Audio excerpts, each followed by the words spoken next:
What's going on, guys, and welcome back to another episode of Club and Country. This is episode number 22, and we start today's episode for the game against Stade Rennais here away from home, but before that you would have seen some training as well for Barmy, Boscagli and Ambrose. Now, I've discussed the training quite a bit in this series, and I said before, I'm a bit of a noob when it comes down to training, so I don't really know what is the best way to plan out the training drills and the training sessions, but Barmy is continuing to get development right now, so is Thierry Ambrose, and for the time being, they are going to continue to get the training, because I don't know if you guys have noticed, but Thierry Ambrose isn't really growing very much despite his unbelievable form, which is quite ridiculous about the player training. And as for Barmy as well, 17-year-old goalkeeper, he's naturally unlikely to grow on his own. And I've been reading the comments, a lot of you guys have been saying if you keep on training Barmy, you can get him to a ridiculously high overall really quickly. So what I'm thinking right now is with Barmy, if we can get him to like 83, 84 for example before we stop training, hopefully by then he might start to grow some ratings naturally. By that level he'll already be good enough anyway though for the first team for years to come. So if Barmy's going to continue to get training, Ambrose the same as well, which means right now there's only one slot available, and I think he's going to keep on rotating it between players like Boscagli and Thiam and good young talents in the team as well, and possibly dive into our youth academy and train some of our youngsters too. Still taking on Stade Rennais for the first game of today's episode here on the back of that draw against Toulouse. Coming into this one away from home, Stade Rennais having a pretty good season. Last season, of course, they knocked us out in the Coupe Nationale semi-finals, that heartbreaking defeat towards the end of the season where we thought we might go all the way to a cup final in the first season, but Stade Rennais did beat us by 2-1, and that was the exact same scoreline in this game as well. Away from home, Stade Rennais 2, Paris FC 1, and so for the third time this season and the second time in the league, we do lose with Paris FC. But you would have seen the team I picked for this game, there were 10 changes being made to it, and the simple reason as for why that is because we have so many fitness problems here at Paris FC, and despite us not playing in Europe right now, there are still loads of times where we'll be playing in midweek and we just can't afford to keep on playing the same 11 over and over again as they'll get tired and possibly get injured as well. So we lost the game, a bit of a shame, but it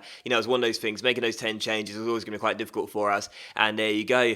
Still following out, look at the use monthly report here and a score report, and look at the league table too. Look at this guy in our academy, 17-year-old Yannick Gyron, not too sure how you pronounce that, someone can tell me in the comments if you know, but we'll call him Yannick for the time being. 17-year-old central midfielder, he's only 59 overall right now, but 90 to 94 potential with some solid stats already.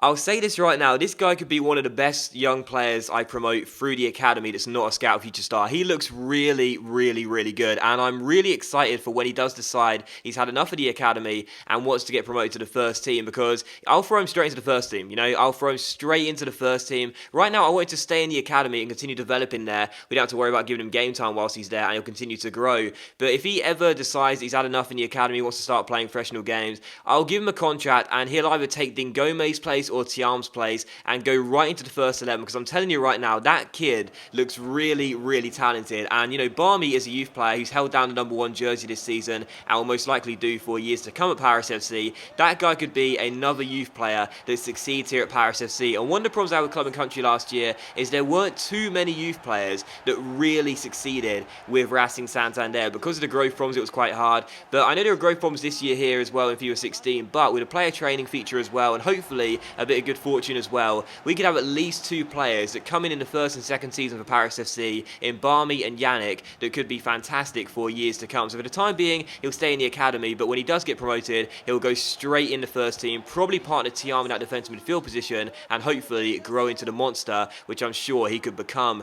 Still, for the second game of today's episode here, we take on a relegation threatened side. You would have seen a look at the league table coming to this game, 16 games in to the Ligue 1 season, and Paris FC are still top of the table as we've now entered December. What an unbelievable season we are having with the newly promoted side. But coming to this game here, taking on a relegation threatened side, we would take the lead through Moussa Dembele in this game, having a pretty poor debut season for Paris FC. That's only his 3rd goal so far for his new club, and unfortunately for us, the away side would equalise a few minutes later. But the goalkeeper in this game for the away side was playing absolutely fantastically well. I just couldn't beat him for a second time in this game. He kept on making save after save after save. But in the 50th minute, I should say, we did get the lead in this game for the second time, and Thierry Ambrose, a familiar face, got the goal. He didn't get off the bench in the last game against Stade Rennais because of the fitness problems we had, but coming to this game, he was fully fit, fully rested. Dembele scored the first goal. He wanted to score in this game as well, and he would do so as well, but this was the easiest goal he'll ever score in his entire life. I didn't even press the shoot button because I didn't need to. He just walked the ball over the line from about 2 millimeters out and gets his 14th goal in Ligue 1 this season. So what a season Thierry Ambrose Ambrose is having once again. And in the 75th minute, he would score at 2-1 to Paris FC. We had a chance to get a 2-goal cushion in this game for the first time. He gets fouled when going through. After he beat the last man with a step over, he stands up to take the penalty as well. And I discussed it in episode number 20, I think it was, how with Thierry Ambrose, he hasn't missed a penalty apart from a chip penalty down the middle. And that record is continuing right now. I am very frustrated at the fact he's not really growing very much, despite the fact we are training him and he is in incredible form. But either way, he's got 15 goals in the league this season, and we're, coming into our 17th game in the league this season. Honestly, Thierry Ambrose, I don't know what to say about the guy. I'm sure I'll discuss him in detail in the future and why I think he's such a great striker, but he's probably one of the best natural strikers I've ever had, and he's only 76 overall right now. So can you imagine this guy when we train him as like a mid-80s rated striker? I mean, he's unbelievable. But still, the away side would grab themselves a late goal in this game in stoppage time to possibly give them a glimmer of hope and get themselves a point. But we would hang on for the win though. Final score was 3-2 to Paris FC. We should have won it by more goals, really, to be honest. Not only the fact we were a home side at the top of the table taking on a relegation threatened side, but we had 10 shots, 7 of which were on target. But the goalkeeper for the away side pulled off some great saves in that one and did ensure we would only win the game by a single goal. We won the game, that's the most important thing, and we do return to winning ways. Following that though, you may have seen an email just there went by pretty quickly from our assistant manager telling us that Saint Maximin is a player that shows a lot of promise, but we're not playing him right now, so you should consider loaning him out. He's been starting left wing all season long. I mean, this is just like I do get frustrated with this game sometimes. I know sometimes I make too much out of it, but Saint Maximin has been starting left wing all season long, and let's not forget the fact he's also growing. He's developing. The assistant manager says he's worried about the player's development, yet he's developing here at Paris FC whilst getting the game time. So not only did he get the game time thing wrong, because he is getting a lot of game time, starting left wing in the majority of our games, but he's also developing as well. He's grown 2 ratings since the start of the season. So what the assistant manager is talking about there, I do not know. Still, we take on Nantes here for the third of 4 games in today's episode here, taking on another side towards the bottom end of the table. This game did finish as a goalless draw, so once again, we failed to get back-to-back wins with Paris FC. It's been a while since we've had consecutive wins with Paris FC, quite a few games now, and for a side at the top of the table and want to stay top of the table as we end the first half of the season off, this is a pretty poor result for us. We hit the woodwork twice in this game. Barney made a couple of great saves as well, but a goalless draw, and a draw is probably the fair result in this one, but we're not really playing to the best of our ability right now. We only just saw off the side previous to this game by 3-2 that we're currently relegation threatened as things stand right now. Right now with Paris FC, we may be top of the table, but we're not actually playing as good as we possibly could be, and when we were playing, really good, that was at the start of the season, I was expecting our momentum to keep on pulling us through the first half of the season, but instead, we're starting to slow down a little bit, and I'm starting to get a little bit worried here with Paris FC because, even though we are top of the table, and it's been an incredible first half of the season for us, we're playing so well, and we shouldn't be going into games anymore and saying, well, if we get a draw,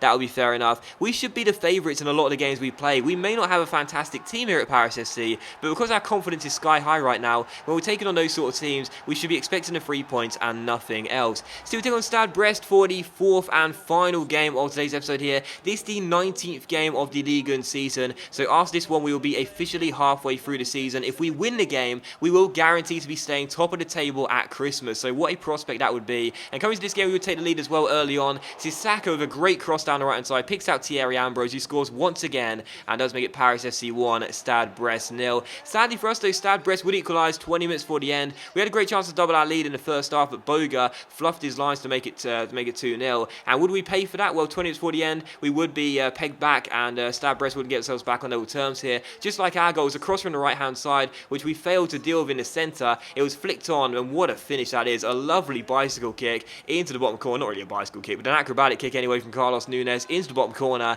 and it was looking likely we would fail to win the final game of the first half of the season. With 2.5 minutes to go, when we needed Hero to step up and win us the game, usually we look to Thierry Ambrose, but instead it was Bongongui who would rescue all 3 points heading in this corner and making it Paris FC 2, Stade Brest 1 by grabbing the late winner. So a great corner into the centre, and Bongongui, who's now got his 6th goal in the league, he had a great start to the season, then Dembele came in, got shafted back down to the bench role, but he does come off the bench here to score us the winner, and maybe that's his way of showing he deserves more first team team football in the second half of the season. So Bongongwi rescues us, we win the game by 2-1, and that does mean that as we return to winning ways with Paris FC, we will be staying top at Christmas. So Leicester City top of the Premier League in real life, Paris FC top of Ligue 1 in the game. What a fantastic first half of the season to be with Paris FC. I was never, ever going to predict this. I never would have seen it coming, but Paris FC top at Christmas, one half down, the second half to go. Could we end up winning the league in our first season in Ligue 1 with Paris FC? It will certainly be one of my best ever achievements on YouTube. You never know. But that does end the episode though, guys, so thank you very much for watching the video. Really hope you have enjoyed it. If you have enjoyed today's episode of Club and Country, then please do leave a like, and I'll see you for the next episode of Club and Country very soon.